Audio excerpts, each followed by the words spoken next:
Мен 3 апрель күнү ушул жерге оор акыбалда келгенмин.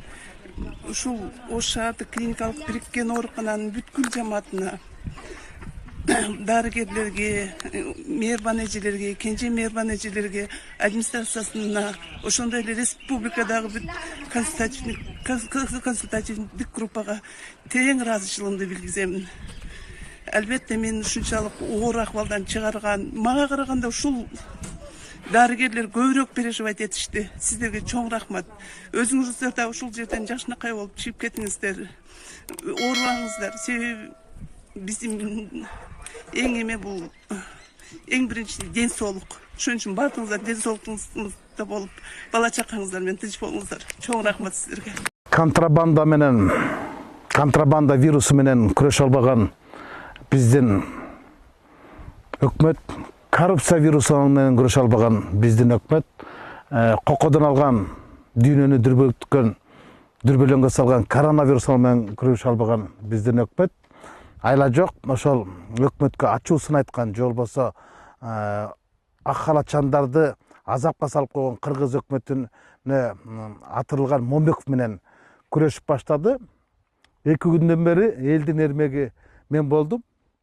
Момбеков деген 200 билимсиз, маданияты жок саясатчы деп менин 2 генерал менен чай ичип аткандагы тартылган тасманы ушундай автоматтай тездик менен социалдык тармактар аркылуу болгон маалымат каражаттар аркылуу таркатып жатышат. Кудум коронавирусту таркаткандай эле таркатып атат. Анан Атамбаевдин эң жакын адамы, Бакиевдин эң жакын генералдары менен чай ичкен тасма таркады деп ушунчалык актуалдуу маселеге айланткысы келип таркатыптыр. Анан мага да телефон чалгандар көп болду. Анан карап көрдүм. Эми ал жерде тасманын тартылганын мен алардан жакшы билем.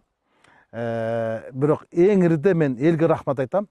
Ошол эл, карапайым эл, ошол 2 генерал менен мени коргоп, колдоп, булардын чай ичкенин эмне асылдыңар, башка эч нерсе таппай калдыңар деп, мындайча айтканда, эл булардын энесин көргөзүп коюптур да. Ит талаган татардай кылып, тайгандан качкан түлкүдөй кылып, кирер жерине киргизип коюптур. Мындайда эмне айтасың? Мындайда булар келтектин бир башы менен Момбековду чокуга чабабыз деп, бийлик өздөрүн чокуга чабып алыптыр да. Мен эми ошол 2 генерал жөнүндө 2 ооз сөз айтып кетейин. Молдомуса Коңгантиев менен Нурлан Турсункулов менен чай ичип, ошо конокто чогуу отурганымды мен танбайм. Мен аны чамбайм. Мен аны тескерисинче алар менен чогуу отурганымды сыймыктануу менен айта алам. Эмнеге? Анткени мен айтышып атпайбы, бул апрель усасынын баатыры кантип апрель усасынын күнөөкөрлөрү менен бир дасторкондо чогуу отурат. Бул деген моралдык жоопкерчилик бар. Таризинде сыпаттап атат да. Эң ириде ушул 2 генерал, андан башка Элмурза Сатыбалдиев, Каныбек Жороев, анан Муратбек Сытыр. 5 эле адам апрель окуясы боюнча өздөрүнүн жазасын алышты. Булар Балкыбековдой болуп Батышка качып кеткен жок. Жаныштай болуп Токойго жашынып алган жок. Булар Усеновдой болуп Урицкий деп фамилиясын өзгөртүп алган жок. Булар Авиринин алдында, апрель окуясында кайтыш болгон балдардын арбагынын алдында биз моралдык жоопкерчиликтен качпашыбыз керек. Тарых бизди кечирбейт, эл дагы кечирбейт деп эң ириде эркектик кылып ушул 5-өө жазасын өтөп чыгышты. Эл алдында буларды тарых актап койду. Анан эмне үчүн мен алар менен чай ичкенде жиркенишим керек? Эмне үчүн? Азыркы Ички иштер министрлигиндеги кайсы гана сотрудникти кармап сураба, 90% Коңгантиев жөнүндө жакшы кепти айтат. Башкы прокуратурада иштеген кайсы гана кызматкерден сураба, 99% Нурлан Турсункуловду мыкты жетекчи деп айтат. Чекесин сурап көргүлө. Эң ириде алардын ким менен иштегенде эмес, кандай иштегенде, кайсы мезгилде, кайсы жакта болгондо эмес, алар карапайым элдин арасында калганда, алардын калыстан тайбаганда, алардын ар намысында, алардын авиринде. Анан айтып атпайбы булар деген ашынган Бакиевчилер менен апелевчилер эмнеге чай ичет депчи. Эй, бир нерсени айтып кетейин да. Кече ушул эки генерал 2007-жылы президенттик шайлоодо экөө тең президенттикке талапкер, биздин талапкер Сооронбай Шариповичтин штабында иштешти. Аны эл баары билет. Коңгатиев Майлы сууда, Турсункулов Токтогулда жүрдү. Үгүттөшүп ушул президентке добушканды бергиле деп. Эмнеге? Нурлан Турсункулов 2007-жылы юстиция министри болуп турганда, Коңгатиев ички иштер министри болуп турганда, биздин азыркы президентибиз Айыл чарба министри эмес беле? Анда кандай болуп калат? Ким эки жүздүү болуп калат? Дегеле үчүнчү. Азыркы Кыргыз өкмөтүндө Аида Исмаиловадан, жаңы барган вице-премьерден башка 99% Бакиевдин батальонунда иштегендер. Азыркы өкмөт башчы Абылгазиев Бакиев мезгилинде соцсондун аппаратында төраган орун басары отурганы калп болсо, мени апарып камап салышсын. Азыркы президенттин ажообуздун администрация башчысы, Бакиевдин катчысы, Бакиевдин жогорку кеңештеги өкүлү, Бакиевдин секрет башчысы болуп иштегени калп болсо, мени алып барып атып салсын. Бул эмне деген тантырактык билбейм. Мен 200 деп шотпойбу. Анда ким 200? Азыркы жогорку кеңештеги 120 депутаттын 116сы Бакиев тугандагы майлуу көлдү сүт кор кызматтар иштеп чыккандар. Мен эми анда парламенттен кетишим керекпи? Биздин лидер фракция Иса Өмүркулов Бакиев туганда темир жолду башкарган экен деп мен фракциядан чыгышым керекпи? Урустан Казакбаев мага жакын тууган болот. Ал ошо Бакиев туганда кашайып тышкы иштер министринин орун басары иштептир. Мен туугандыктан кетип калышым керекпи?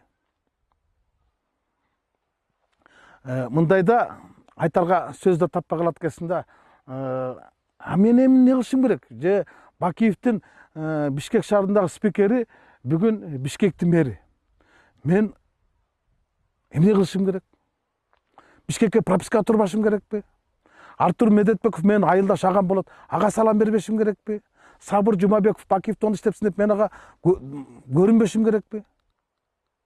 Бийликтин азыркы күндө отурган 99% Бакиевдин убагында эле иштеген адамдар. Анан алардын баардыгы бир эле жүздүү болуп, жалгыз эле алар менен иштеген Момбеков 200 болуп калабы? Керек болсо